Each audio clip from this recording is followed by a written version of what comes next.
ni'matihi tatimmu salihat. Salatu wassalamu ala rasulillahi wa ba'd.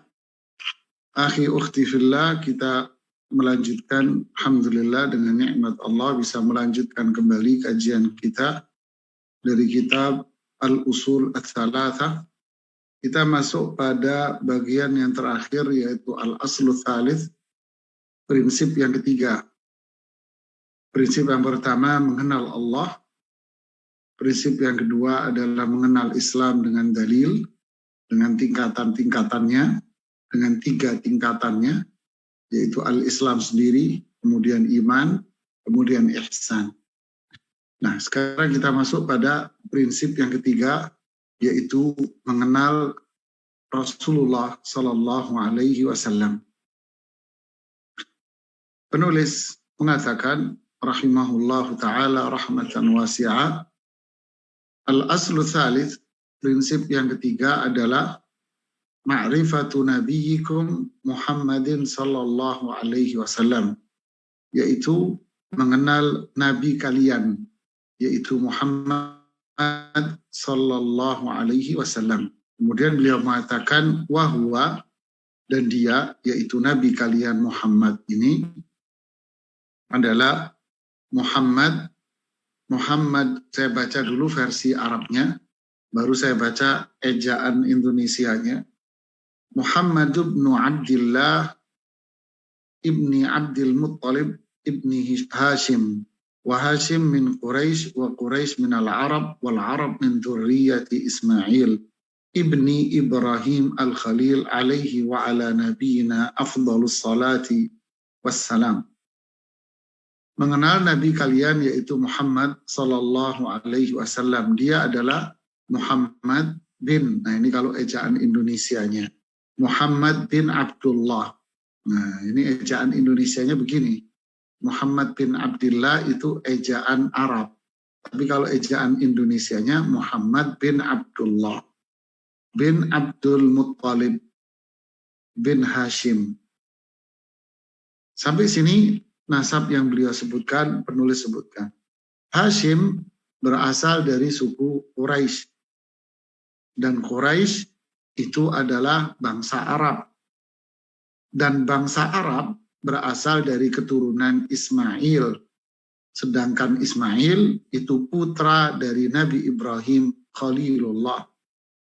Alaihi wa ala nabiyina afdhalus salati wassalam. Kepadanya dan kepada Nabi kita Muhammad SAW, salawat dan salam yang paling mulia. Jadi penulis di sini menyajikan prinsip yang ketiga, yaitu mengenal Nabi kita Muhammad Sallallahu Alaihi Wasallam. Beliau mengatakan mengenal Nabi kita, lalu disebutkan siapa yang dimaksud dengan Nabi kita, yaitu Muhammad Sallallahu Alaihi Wasallam. Menyebutkan nama, ya, mengenal Nabi kita Muhammad Sallallahu Alaihi Wasallam. Jadi bahwa Nabi kita adalah Muhammad Sallallahu Alaihi Wasallam. Ini menutup klaim atau pengakuan orang-orang yang mengatakan ada nabi-nabi lain setelah Rasulullah Sallallahu Alaihi Wasallam. Jadi ungkapan Nabi kita Muhammad Sallallahu Alaihi Wasallam adalah menutup pintu adanya pengakuan munculnya nabi-nabi palsu setelah Rasulullah Sallallahu Alaihi Wasallam. Berdasarkan hadis Rasulullah SAW yang mengatakan yadda'i yadharu fikum salasuna kadzdzaba. Nanti akan muncul di antara kalian 30 pembohong. Kulluhum yadda'una annahun nabi. Dan semua 30-30-nya itu akan mengaku sebagai nabi. Ya, makanya penulis mengatakan mengenal nabi kalian. Enggak titik, tapi mengenal nabi kalian. Siapa? Muhammad. Bukan yang lainnya, bukan yang lain. Nah, inilah nabi inilah yang akan dicoba dikenalkan kepada kita. Ya. Penulis menyajikan pembahasan ini mengenal Nabi Muhammad Sallallahu Alaihi Wasallam, karena memang itu inti dari keimanan kita, inti dari akidah, inti dari keimanan, yaitu iman kepada Allah, iman kepada Al-Quran, dan iman kepada Rasulullah Sallallahu Alaihi Wasallam.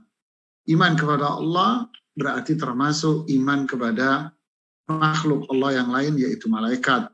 Iman kepada Allah berarti iman pula dengan hari akhir. Iman kepada Allah berarti iman pula dengan takdir dan ketentuan Allah Subhanahu wa Ta'ala. Iman kepada Allah berarti kita harus iman kepada Al-Quran dan iman pula kepada Rasulullah Sallallahu Alaihi Wasallam. Makanya kesempurnaan iman kita berarti kita harus mengenal Rasulullah Sallallahu Alaihi Wasallam. Iman kita tidak akan sempurna kalau kita tidak mengenal Rasulullah Sallallahu Alaihi Wasallam.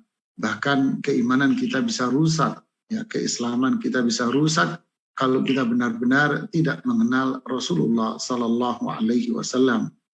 Seberapa besar kita kenal dengan Rasulullah SAW, berarti itulah kekuatan iman kita.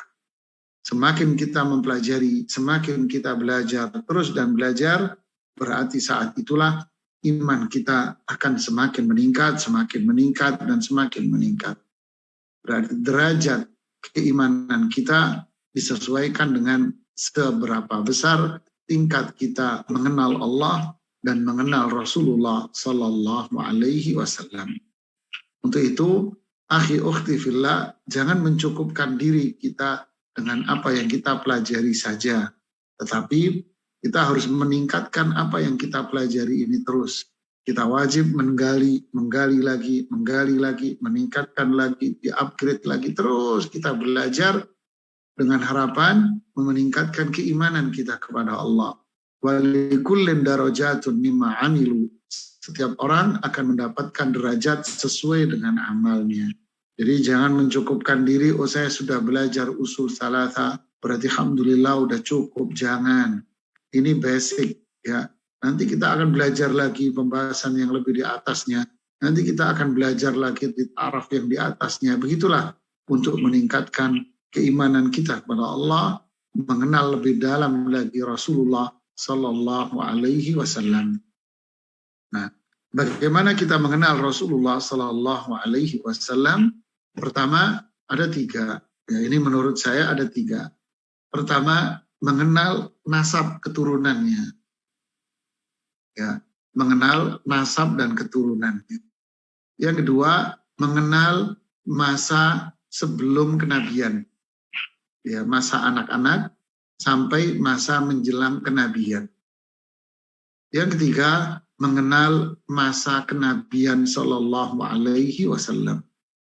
Ya, mengenal masa kenabian Rasulullah Sallallahu Alaihi Wasallam. Nah, penulis memulai dengan bahasan yang pertama, yaitu mengenal Rasulullah SAW dengan cara mengenal nasab dan keturunannya. Mengenal Nabi kita. Nabi kita bernama Muhammad. Ya, Nabi kita bernama Muhammad. Walaupun di dalam Al-Quran bercerita tentang ya'ti min ba'di ismuhu Ahmad. Ketika konteks menceritakan Nabi Isa yang mengatakan kepada kaumnya, ya'ti min ba'di ismuhu Ahmad. Nanti akan datang Nabi terakhir yang bernama Ahmad. Berarti ini salah satu dari nama Nabi kita Rasulullah Sallallahu Alaihi Wasallam, yaitu Ahmad. Dan Rasulullah SAW memiliki nama-nama lain yang disebutkan dalam beberapa hadis-hadis Rasulullah Sallallahu Alaihi Wasallam. Intinya nama beliau adalah Muhammad Sallallahu Alaihi Wasallam. Nasab dan keturunan beliau apa? Disebutkan oleh penulis di sini adalah Muhammad bin Abdullah. Berarti ayah beliau bernama Abdullah bin Abdul Muttalib. Berarti ayah beliau putra dari Abdul Muttalib. Bin Hashim. Berarti Abdul Muttalib putra dari Hashim. Hashim putra dari Abdu Manaf. Abdu Manaf putra dari Qusay. Qusay putra dari Kilab. Kilab putra dari Murrah. Begitulah seterusnya panjang ya. Sampai dengan Nabi Ismail alaihim assalatu wassalam. Dan Hashim disebutkan di sini berarti kakek Rasulullah SAW yang kedua, ya, ayahanda dari kakek beliau, ayahanda dari Abdul Muttalib. Hashim berasal dari suku Quraisy. Berarti Rasulullah SAW berasal dari suku Quraisy. Dan suku Quraisy adalah suku Arab, bangsa Arab yang paling tinggi, istilah bahasa Indonesianya kastanya. Ya. Suku Quraisy berasal dari bangsa Arab. Dan Quraisy termasuk suku atau kasta yang paling tinggi di bangsa Arab. Dan bangsa Arab berasal dari keturunan Nabi Ismail. Dan Nabi Ismail berasal dan Nabi Ismail putra dari Nabi Ibrahim. Oke, mau kita urai sebentar, sedikit aja biar nggak panjang. Rasulullah SAW yaitu Muhammad bin Abdullah ini tentu lahir di Sy'ab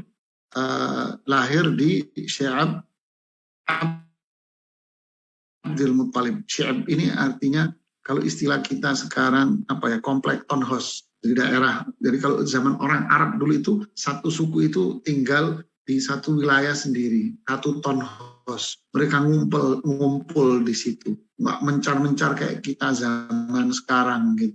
Kita tinggal di sini, kakak kita kayak Anda tinggal di negeri mana, kakak kamu di sini, adik kamu di sana.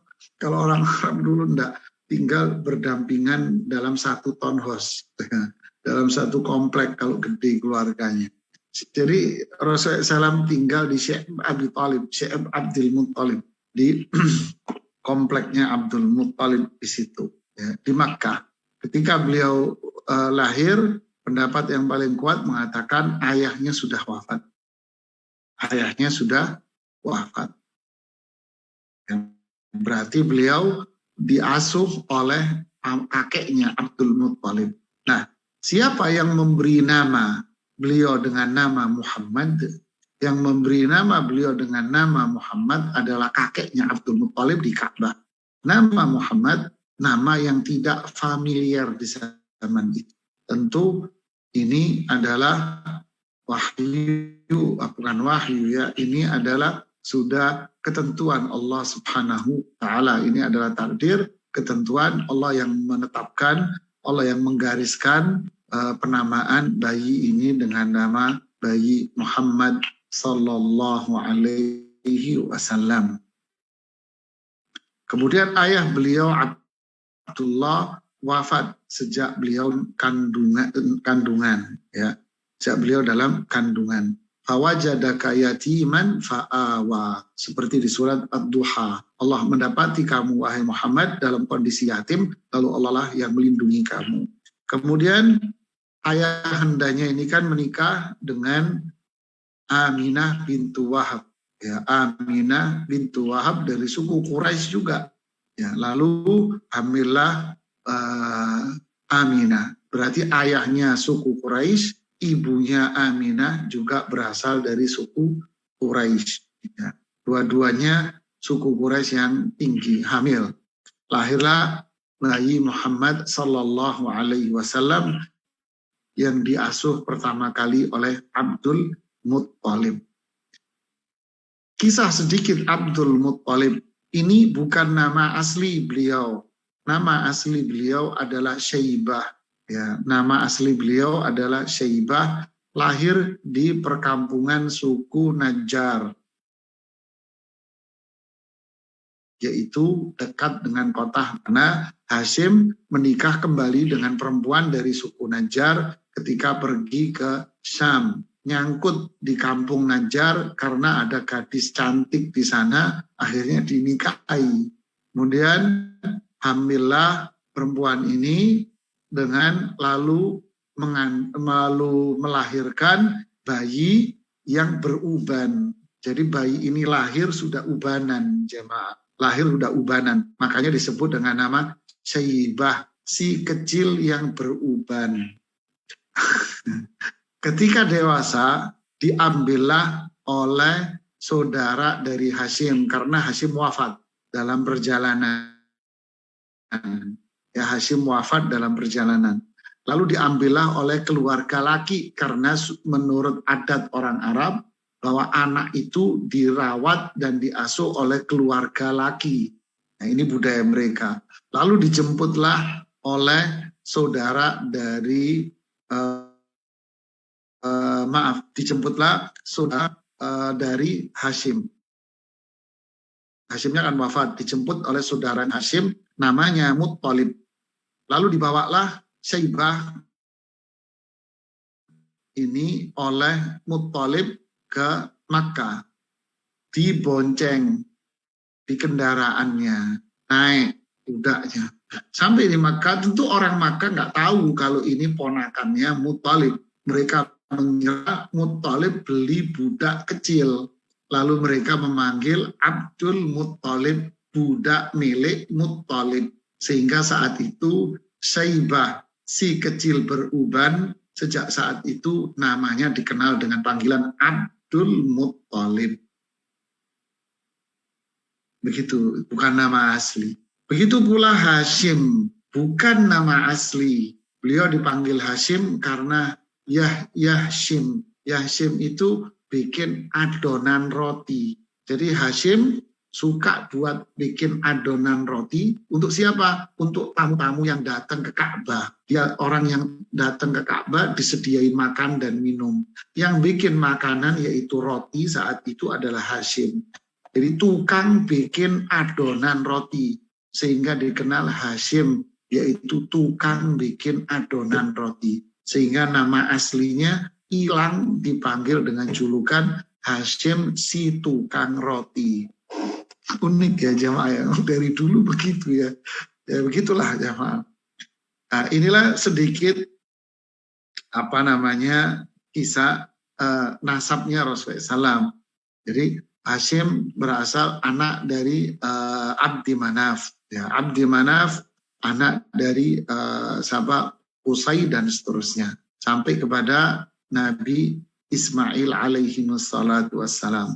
Nabi Ismail menikah dengan bangsa Arab asli, Jurhum.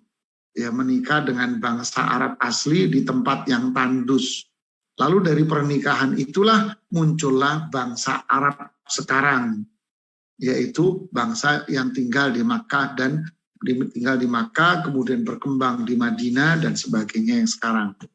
Jadi pernikahan dari Arab asli Jurhum dengan Nabi Ismail yang notabene adalah Persia. Lahirlah bangsa keturunan Arab yang sekarang. Wallahu a'lam. Ini cerita nasab sedikit ya.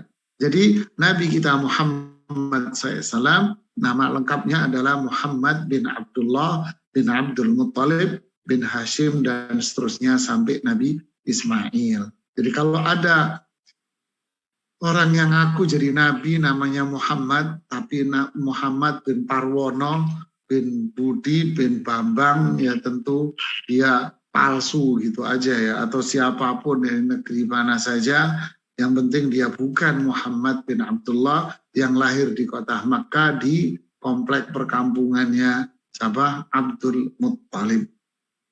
Nah ini kalau kita lihat dari sisi nasab dan keturunan. Kemudian sisi yang kedua, kehidupan beliau Sallallahu Alaihi Wasallam sebelum kenabian. Secara umum penulis mengatakan, walahu minal umri 63 sanah, minha arba'una qabla nubuwah, wa 23 nabiyan wa rasulah. Nubbi'a bi iqra' wa ursila bil mudaththir wa baladuhu Makkah wa hajara ilal Madinah. Jadi bagian yang kedua adalah biografi singkat Rasulullah SAW, terutama sebelum kenabian. Biografi singkat Rasulullah Sallallahu Alaihi Wasallam. Umur beliau ketika sampai wafat adalah 63 tahun. Ya, 63 tahun. 63 tahun ini terbagi menjadi dua bagian. 40 tahun sebelum kenabian dan 23 tahun sebagai nabi dan rasul. Ya. Beliau diangkat menjadi nabi, diutus menjadi nabi dengan turunnya surat Iqra, dan diutus menjadi rasul dengan turunnya surat Al-Muddathir. Tempat kelahiran beliau di Makkah dan beliau hijrah ke Madinah. Nah, ini secara umum biografi umum Rasulullah Sallallahu Alaihi Wasallam. Berarti masa sebelum kenabian yang beliau lalui adalah 40 tahun beliau tinggal di kota Makkah. Ya, 40 tahun beliau tinggal di kota kelahirannya, yaitu Makkah.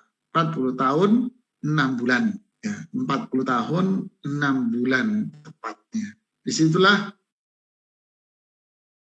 beliau tinggal di kota Makkah sebagai Muhammad bin Abdullah, ya, belum menjadi nabi dan rasul. Di masa-masa itu beliau tentu hidup sebagai mengalami masa anak-anak seperti yang lain, mengalami masa remaja dan pernikahan Rasulullah Sallallahu Alaihi Wasallam. Tapi tentu akan berbeda masa anak-anak Rasulullah SAW dengan masa anak-anak yang lain. Beliau mengalami banyak hal, di antaranya pembelahan dada Rasulullah Sallallahu Alaihi Wasallam pada usia 4 tahun yang menjadikan Rasulullah SAW dikembalikan kepada ibundanya. Artinya selama 4 tahun Rasulullah SAW diasuh oleh orang lain, perempuan lain. Itu juga orang-orang yang tinggal di pedalaman untuk mendapatkan bahasa Arab yang bagus dan mendapatkan kekuatan fisik untuk bekerja. Begitu pula Rasulullah SAW diasuh oleh seorang perempuan dari suku Najjar. Kembali lagi suku Najjar, ya. Ketika 4 tahun, usia 4 tahun, terjadilah pembelahan dada Rasulullah SAW, dan itu menjadikan sang pengasuhnya ketakutan dan mengembalikan kepada ibunda Rasulullah SAW. Berarti sejak usia 4 tahun, beliau kembali kepada asuhan sang ibunda. Sampai 6 tahun, kemudian ibunda wafat, kemudian 8 tahun dalam riwayat yang masyhur, kakeknya wafat, di riwayat yang lain 12 tahun, tapi yang populer adalah 8 tahun. Kemudian setelah itu diasuh oleh pamannya Abu Thalib, dan sejak saat itulah beliau tinggal bersama dengan Abu Thalib. Kemudian sampai pada usia di mana beliau mulai berdagang pertama kali, kemudian dari situlah mulai belajar dagang dari pamannya Abu Thalib. Masa remaja Rasulullah SAW dikenal sebagai Muhammad Al-Amin, sosok remaja yang dipercaya, dikenal dengan Al-Amin yang sangat dipercaya. Nah, disitulah saudagar pengusaha kaya perempuan yaitu Khadijah bintu Khuwailid mendengar kejujuran Muhammad bin Abdullah. Akhirnya diamanahi untuk berdagang dengan membawa barang dagangannya, sampai pada akhirnya Khadijah tertarik dengan kejujurannya, dan selama masa berdagang ditemani laki-laki kepercayaan Khadijah yang selama ini difahami oleh masyarakat kita sebagai sosok cewek. Padahal itu laki-laki, yaitu Maisarah. Itu bukan laki-laki, bukan cewek, tapi laki-laki. Dia orang kepercayaannya Khadijah. Dalam perjalanan dagang, orang kepercayaan Khadijah radhiyallahu anha banyak melihat mukjizat-mukjizat besar. Nah, ini bedanya. Jadi mulai dari kecil sampai remaja dagang, banyak mukjizat-mukjizat yang muncul pada diri Rasulullah SAW sebagai tanda kenabian. Itu disampaikan oleh sang kepercayaan kepada Khadijah. Disitulah Khadijah tertarik untuk menikah. Sampai pada usia 25, Rasulullah SAW menerima pinangan Khadijah, yang minang Khadijah. Saat itu Khadijah berusia 40 tahun. Tentu ini adalah ketentuan dan takdir dari Allah. Menikahlah Rasulullah SAW dengan perempuan pengusaha kaya raya namanya Khadijah. Padahal banyak laki-laki yang berminat untuk menikah dengan Khadijah, tapi ditolak. Inilah pernikahan ketiga Khadijah dengan Rasulullah Sallallahu Alaihi Wasallam. Beliau membela dengan jiwanya, kehormatannya, dengan hartanya semua. Makanya inilah perempuan yang paling dicintai oleh Rasulullah SAW, dan beliau tidak menikah yang kedua kali selama Khadijah masih hidup. Perhatikan ini. Ini menepis tuduhan-tuduhan orang orientalis yang negatif. Jadi Rasulullah SAW tidak menikah yang kedua kali selama Khadijah masih hidup. Menunjukkan kecintaan besar Rasulullah SAW dengan Khadijah, padahal perbedaan usia yang cukup jauh. Nah, pernikahan Rasulullah SAW dengan Khadijah inilah yang dikaruniai beberapa anak laki-laki dan perempuan. Jadi anak-anaknya laki-laki semuanya wafat. Nah, ini nggak perlu kita ceritakan kan. Laki-laki semua wafat, masih kecil-kecil semuanya wafat. Ini ketentuan dan hikmah dari Allah. Adapun perempuan ini yang hidup sampai masa kenabian, bahkan hidup salah satunya sampai Rasulullah SAW wafat. 4 anak perempuan Rasulullah SAW hasil pernikahan dengan Khadijah. Yang pertama adalah Zainab, yang kedua Ruqayyah, yang ketiga Ummu Kulthum, yang terakhir adalah Fatimah. Zainab menikah dengan Abdul As, ya, dikaruniai seorang putra. Kemudian Ruqayyah menikah dengan Utbah, putra Abu Lahab. Aneh ya, baru dengar Anda bingung. Ummu Kulthum menikah dengan putra Abu Lahab namanya Utaibah. Tapi pernikahan kedua nggak lama, yaitu di masa kenabian, mulai masa kenabian dicerai. Dua-duanya menceraikan putri Rasulullah SAW karena kakak adik itu atas perintasan ayah Abu Lahab karena benci, karena kenabian. Nah, sejak saat itu Ruqayyah langsung dipinang oleh Utsman. Kemudian Ummu Kulthum menjanda cukup lama, dekat sama ibundanya. Ruqayyah wafat pada waktu perang Badar, yaitu tahun kedua. Lalu turun ranjang, Utsman dinikahkan dengan Ummu Kulthum. Begitulah. Kemudian Ummu Kulthum wafat tahun 8, kalau nggak salah 9 Hijriah. Kemudian Fatimah menikah dengan Ali bin Abi Thalib dan wafat setelah Rasulullah SAW wafat. Ini sekilas. Khadijah wafat pada tahun ke-10. Kemudian dari setelah itulah Rasulullah SAW menikah kembali dengan Saudah bintu Zam'ah. Itu istri Rasulullah SAW kedua. Tak lama selang berapa hari Rasulullah SAW menikah dengan Aisyah radhiyallahu taala anha sampai hijrah ke Madinah. Setelah hijrah ke Madinah beliau menikah lagi dengan Hafsah dan begitu seterusnya. Jadi inilah sekilas kehidupan keluarga Rasulullah Sallallahu Alaihi Wasallam. Nah, di masa remaja beliau dikenal dengan Al-Amin dan mengalami hal-hal besar di masa beliau. Ada yang mengalami perang Fijar di masanya. Kemudian mengalami renovasi Ka'bah. Sampai keributan siapa yang meletakkan Hajar Aswad. Akhirnya Rasulullah SAW yang dipercaya, beliaulah yang dikasih amanah untuk memimpin peletakan Hajar Aswad. Sampai puncaknya adalah mulai yang masa yang ketiga adalah masa kenabian. Turun wahyu yang pertama, yaitu di saat usia beliau umur 40 tahun 6 bulan. Wahyu yang pertama turun di Gua Hira, yaitu wahyu surat Al-Alaq ayat 1-5. Turunnya surat Al-Alaq berarti Muhammad bin Abdullah diangkat menjadi nabi atau diutus menjadi nabi. Bahasanya diutus ya.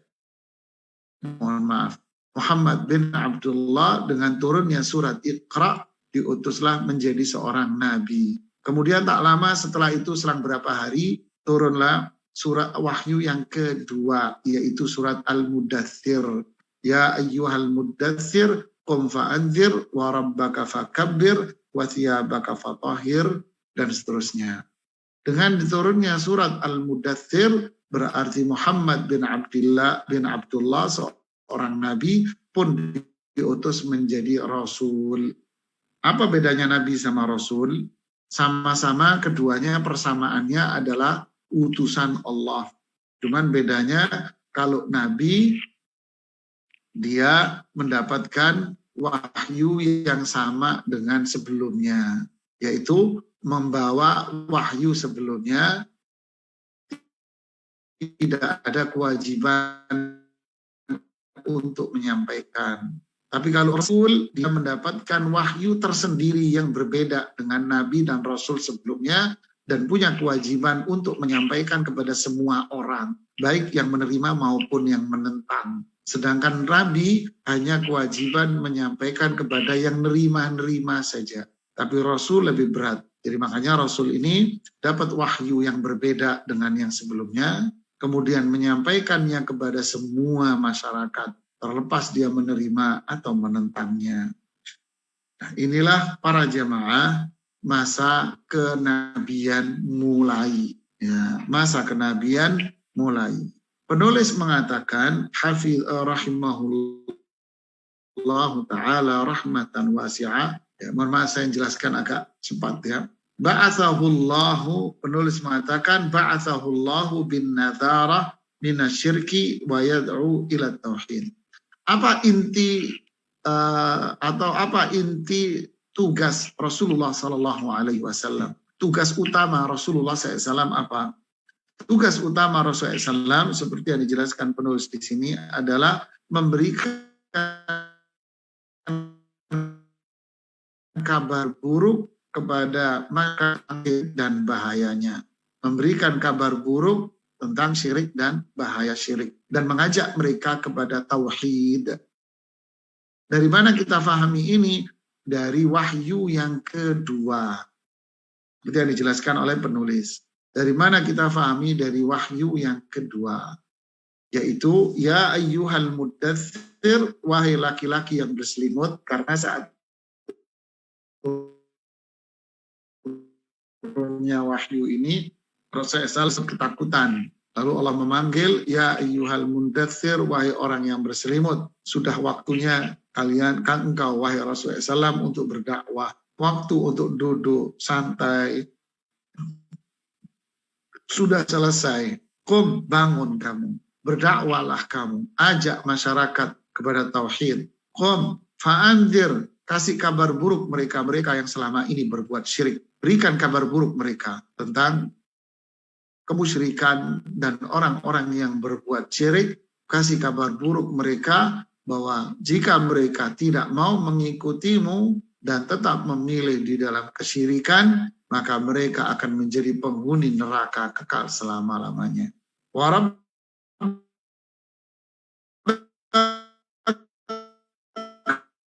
fakabir, dan terhadap Rabb mula kalian harus bertauhid. Jadi mencegah umat dari kemusyrikan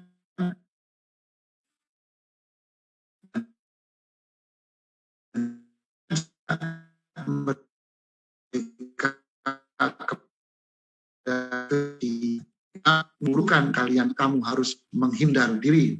Wala tamnun tastakthir, jangan minta kepada orang untuk memperkaya diri, mengambil kesempatan dengan posisimu sebagai nabi dan rasul. Wali rabbika fasbir, dan bersabarlah atas nama Rabbmu.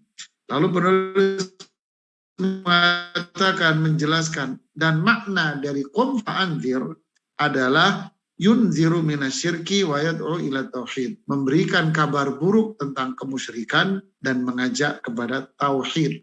Wa rabbaka fakabbir, dan Rabbmu kamu harus agungkan, artinya azimhu bit tauhid, agungkan Rabbmu dengan tauhid, artinya ajak umatmu untuk bertauhid kepada Allah semata. Berarti dari dua ini maknanya adalah cegah kemusyrikan itu agar tidak terjadi pada umatmu. Cegah mereka agar tidak berbuat syirik, larang mereka untuk berbuat kemusyrikan, dan ajak mereka untuk berbuat tauhid. Wasiyabaka fatahhir, dan bajumu kamu sucikan. Penulis Al-Imam Muhammad bin Abdul Wahab Tamimi membersihkan perbuatan-perbuatanmu dari syirik. Jadi yang dimaksud baju di sini adalah perbuatan dari kemusyrikan. Memang ini salah satu dari penafsiran ayat ini yang disebutkan oleh para ahli tafsir. Warrujza fahjur. Ar-rujza di sini adalah berhala-berhala. Berarti warrujza fahjur ay tinggalkan berhala-berhala kalian. Karena ini adalah kemusyrikan semuanya. Tinggalkan semua bentuk syirik, tinggalkan semua berhala-berhala kalian. Nah, inilah dakwah Rasulullah Sallallahu Alaihi Wasallam mencegah umat dari kemusyrikan dan mengajak mereka kepada ketauhidan. Itu dimulai sejak usia beliau 40 tahun 6 bulan, mulai dari turunnya wahyu yang pertama. Akhadha ala hadha 10 sinin yad'u ila tauhid. Beliau terus berdakwah kepada tauhid dan mencegah umat dari syirik selama 10 tahun lamanya. Berarti sampai usia Rasulullah Sallallahu Alaihi Wasallam 50 tahun, berarti 10 tahun pertama dari kenabian beliau itu tema dakwahnya cuman mengajak umat kepada tauhid dan mencegah mereka dari perbuatan syirik, dan itu bisa terlihat pada ayat-ayat yang turun di masa itu, yaitu surat-surat yang disebut dengan Makkiyah, yaitu periode sebelum hijrah, yaitu surat yang pendek-pendek, tegas, padat, dan mengajak kepada tauhid semuanya. Berarti pada juz 30, juz 29, juz 28, juz 27, ini pendek-pendek yang mayoritas didominasi Makkiyah periode ini, yaitu mengajak umat untuk tauhid dan mencegah kepada kemusyrikan. Kemudian beliau menulis mengatakan, wa ba'dal ashri urija bihi ila sama. Setelah 10 tahun mulailah syariat itu muncul, yaitu dimulai dengan adanya kisah Isra dan Mi'raj. Disitulah Rasulullah SAW diajak di malam hari, beliau diajak jalan-jalan ke Masjid Al-Aqsa. Kemudian setelah di Masjid Al-Aqsa diajak oleh Jibril untuk naik mulai dari langit pertama 2, 3, 4, 5 sampai ke Sidratul Muntaha. Di situ Rasulullah SAW kemudian menerima kewajiban sholat 5 waktu dalam sehari. Yang disebutkan hadisnya panjang oleh Imam Al-Bukhari dalam sahihnya. Berarti kewajiban sholat ini muncul setelah 10 tahun masa kenabian, yaitu usia Rasulullah SAW 50 tahun. Furidat alaihi as-salawatul khams, yaitu beliau diwajibkan, yaitu umat saat itu para sahabat diwajibkan melakukan sholat 5 waktu.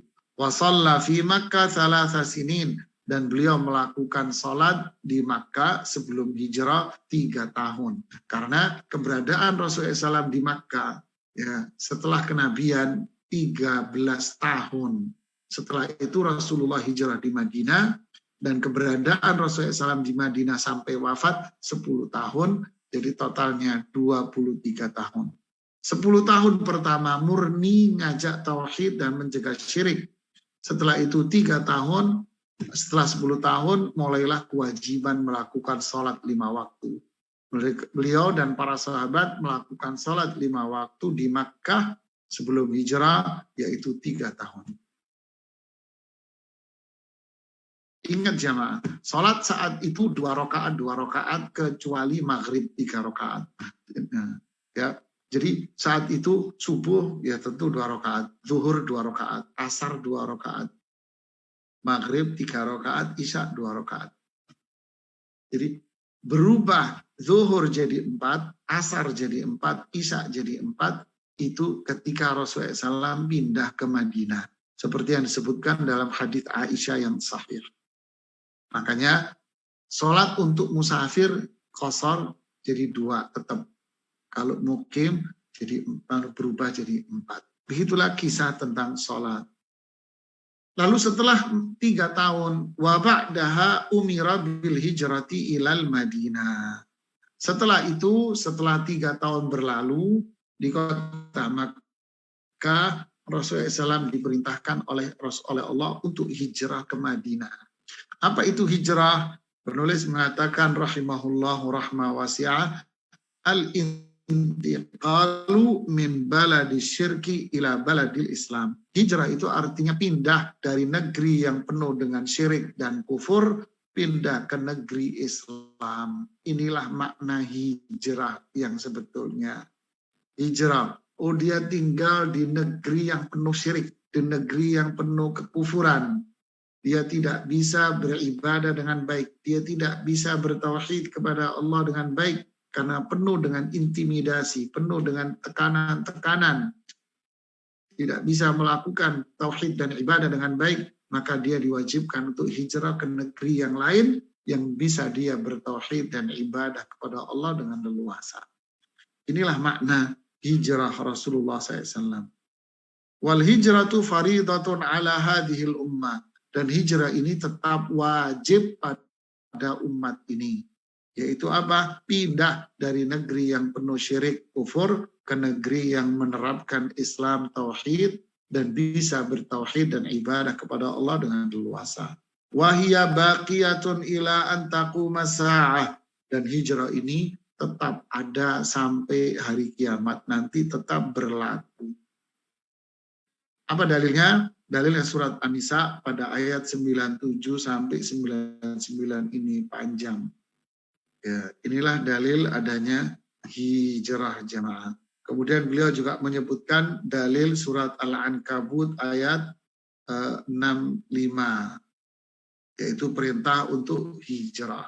Kemudian beliau mengutip komentar dari Imam Al-Baghawi rahimahullah mengatakan sabab nuzuli hadhil ayat, sebab turunnya ayat ini yaitu surat Al-Ankabut ayat 65, ya ibadiyalladzina amanu inna ardi wasi'atun fa iyaya fa'budun.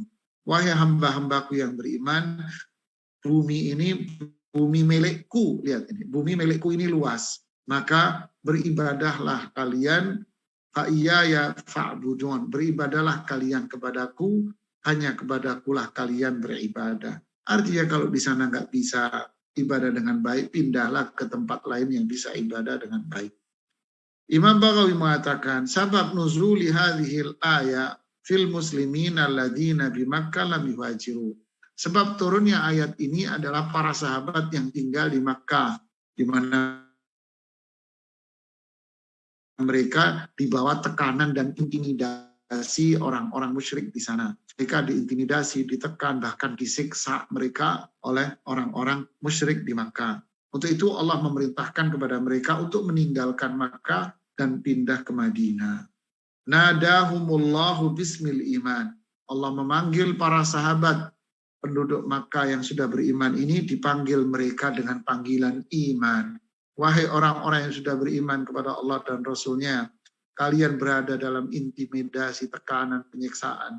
Sudah cukup kalian 13 tahun diintimidasi, ditekan, disiksa. Sudah waktunya sekarang kalian harus hijrah, pindah ke Madinah. Wad dalil alal hijrah minas sunnah.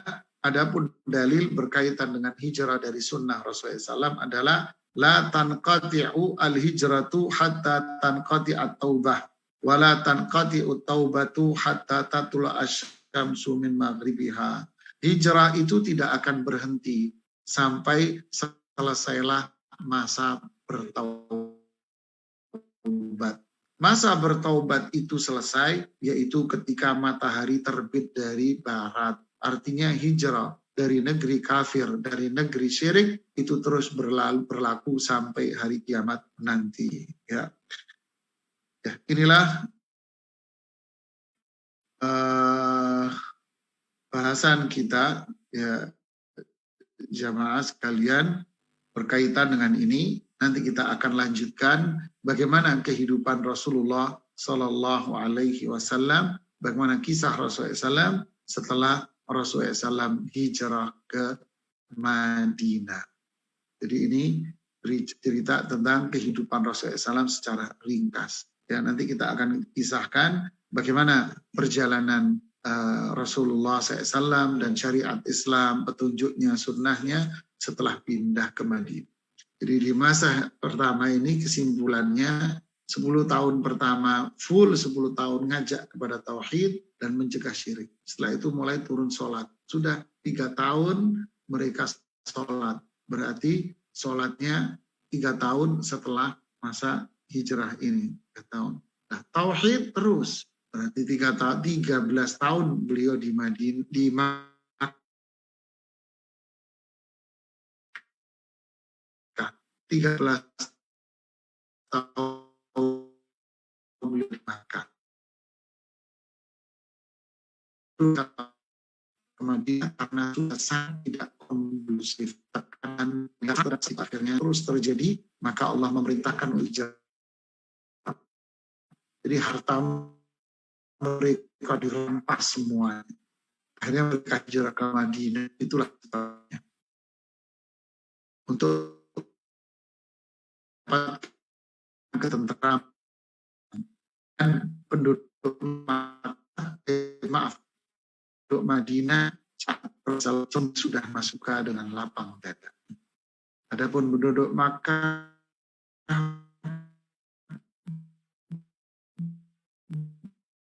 belum, masih menekan merampas, makanya mereka menerima dan menunggu kedatangan Rasulullah SAW pindah ke tengah-tengah mereka. Ya, inilah kisah singkat dari perjalanan dan mengenal Rasulullah SAW. Nanti kita lanjutkan bagaimana kisah dan kehidupan Rasulullah SAW dan syariat Islam setelah Rasulullah SAW berada di tengah-tengah saudara-saudaranya penduduk Makkah. Wallahu a'lam bishawab. Silakan kalau ada yang mau bertanya.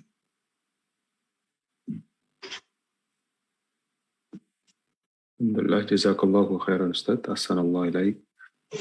Kami persilahkan selanjutnya kepada para jamaah yang ingin bertanya. Kami persilahkan bisa dengan raise hand untuk bertanya langsung kepada Ustaz, atau bisa juga menitipkannya via kolom chat. Sambil menunggu yang ingin bertanya langsung, kami coba bacakan Ustaz pertanyaan yang sudah masuk. Assalamualaikum warahmatullahi wabarakatuh. Waalaikumsalam warahmatullahi wabarakatuh. Jazakallahu khairan Ustaz. Mohon penjelasannya terkait hijrah atau pergi ke negeri yang lebih baik. Bagaimana dengan kami yang karena kondisi ekonomi mengharuskan untuk mengadu nasib, memperbaiki kondisi keluarga dan merantau di negara-negara yang non-muslim. Bagaimanakah prinsip-prinsip yang harus dijalankan? Mohon nasihatnya. Ya, bismillah, alhamdulillah, salatu wassalamu ala rasulillahi wa ba'd. Hijrah itu tadi seperti yang dijelaskan oleh penulis dan para ulama juga mengatakan itulah makna hijrah, yaitu pindah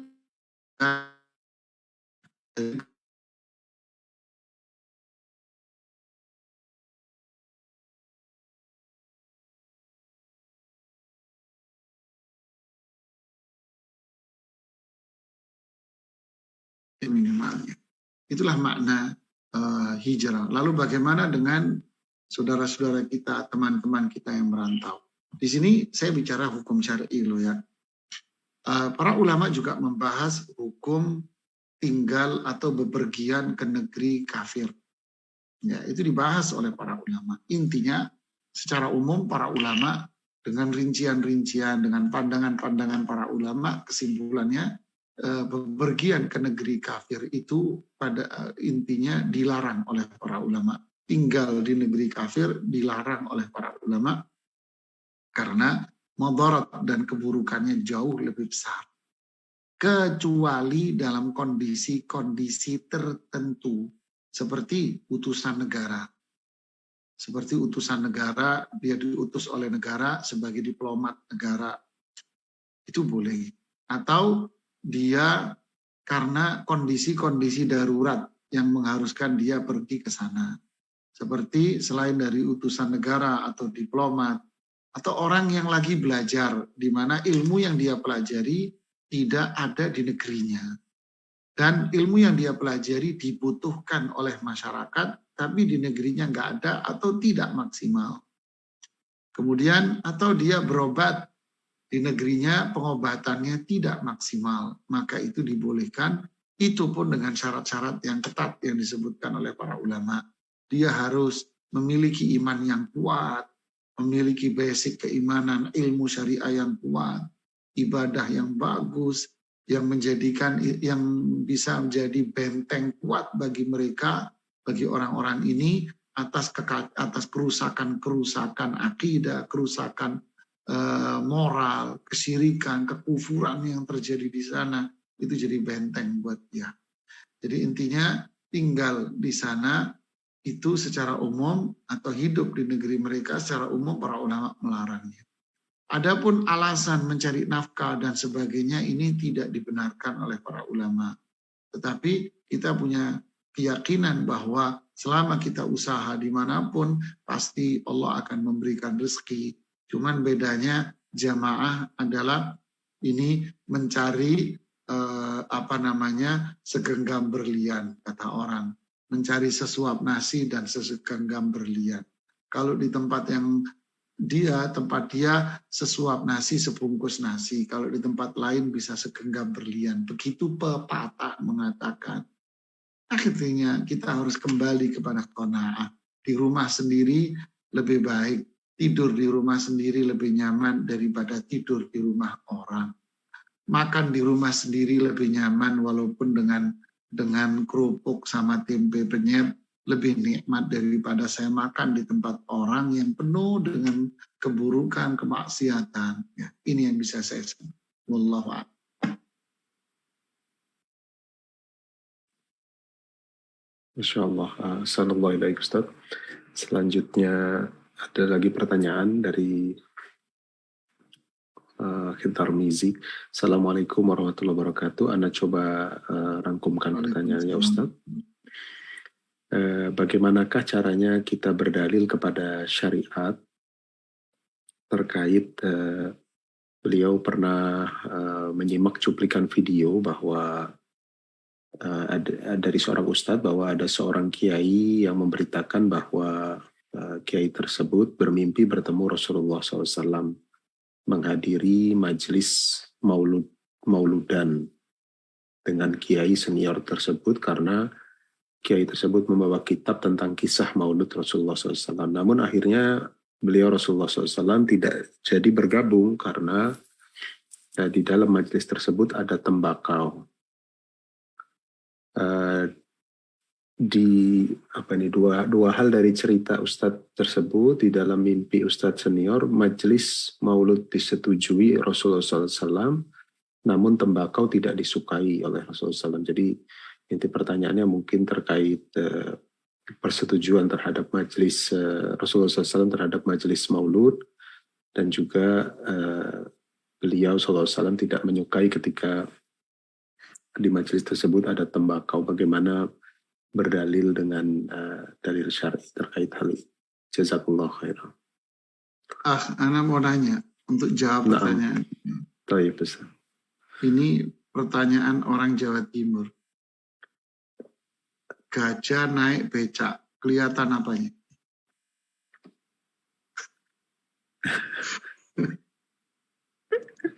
Bohongnya Ustaz. Kelihatan apa? Kelihatan bohongnya Ustaz. Ya sudah, itu jawabannya. Gajah naik becak, kelihatan apanya? Yuk, ya bohong, nggak ada gajah naik becak. Ya, begitulah, nggak ada cerita-cerita seperti ini kadzib, sharih, ini bohong nyata. Ini jawaban yang pertama. Yang kedua, memang benar Rasulullah SAW pernah mengatakan bahwa siapa yang mimpi saya, maka dia mimpi aku sebetulnya. Sekarang, Apa iya Rasulullah Shallallahu Alaihi Wasallam muncul dalam tidur si fulan, lalu menetapkan syariat yang sudah ditutup dengan wafatnya Rasulullah SAW? Masuk akal kan? Gak masuk akal. Lantas siapa yang dilihat dia? Ya jin, bukan nabi. Ngaku, lu kan jin nggak bisa menyerupai. Iya, memang nggak bisa menyerupai nabi. Tapi kan kita nggak tahu, nggak pernah ketemu nabi, sehingga kita nggak bisa bedain. Si jin kalau ngaku saya Rasulullah SAW, tahu dari mana? Ya kita tahu dari apa yang disampaikan, bener nggak? Rasulullah SAW tidak pernah melakukan maulid, sahabat tidak melakukan maulid, kok ujuk-ujuk. Nah ini bahasa Inggris dari timur ini. Tiba-tiba muncul dari ujung mana, tahu-tahu mimpi Nabi membolehkan maulid. Kenapa kok kepada Anda? Kenapa kok nggak mimpinya sama Abu Bakar As-Siddiq yang menyuruh Abu Bakar melakukan maulid? Kenapa nggak mimpinya lewat Umar, Utsman, Ali, sahabat mulia? Kenapa nggak mimpi kepada istri-istri beliau? Kok mimpinya sama elo? Siapa elo? Jadi ini gajah naik becak, kelihatan apanya? Kelihatan bohongnya, Mas. Ya itu jawabannya. Nah, Masya Allah, jazakallah khair Ustaz.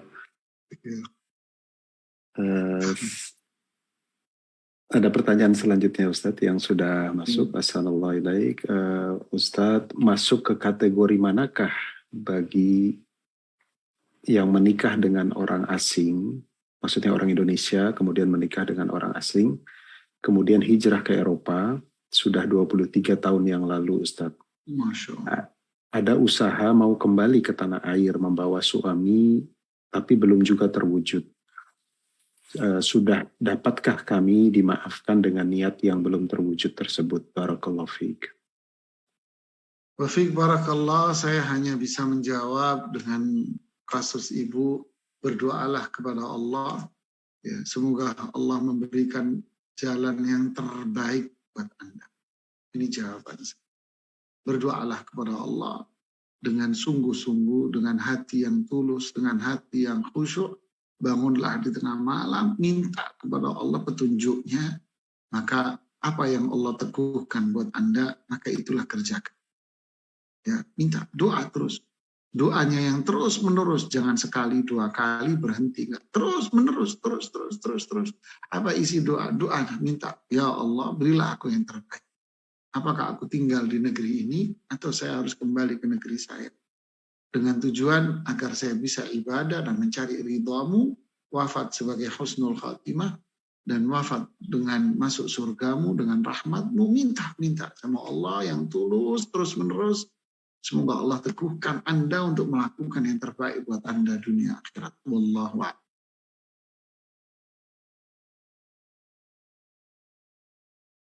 Assalamualaikum Ustaz. Selanjutnya kami persilahkan mungkin dari jamaah ada yang ingin bertanya langsung kepada Ustaz.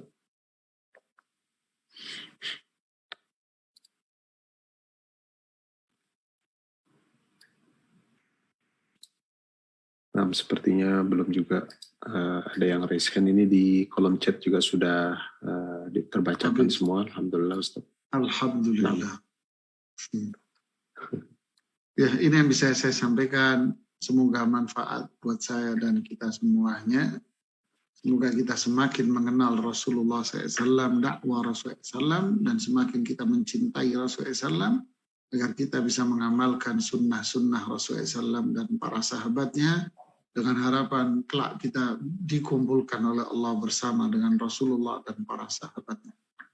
Wallahu a'lam bishawab. Subhanakallahumma bihamdik asyhadu an la ilaha illa anta astaghfiruka wa atubu ilaik. Assalamualaikum warahmatullahi wabarakatuh. Waalaikumsalam warahmatullahi wabarakatuh. Jazakallahu khairan Ustaz atas materi juga sesi tanya jawabnya. Insyaallah kita berjumpa kembali di pekan depan, melanjutkan seperti yang Ustaz sampaikan tadi, melanjutkan pembahasan terkait mengenal Nabi kita sallallahu alaihi wasallam, yaitu periode setelah beliau berhijrah ke Madinah. insyaallah biidznillah taala. Baik, dengan itu kami akhiri kajian hari ini. Barakallahu fikum, terima kasih sekali lagi dan mohon maaf atas segala kekurangan. Assalamualaikum warahmatullahi wabarakatuh. Assalamualaikum warahmatullahi Assalamualaikum warahmatullahi wabarakatuh.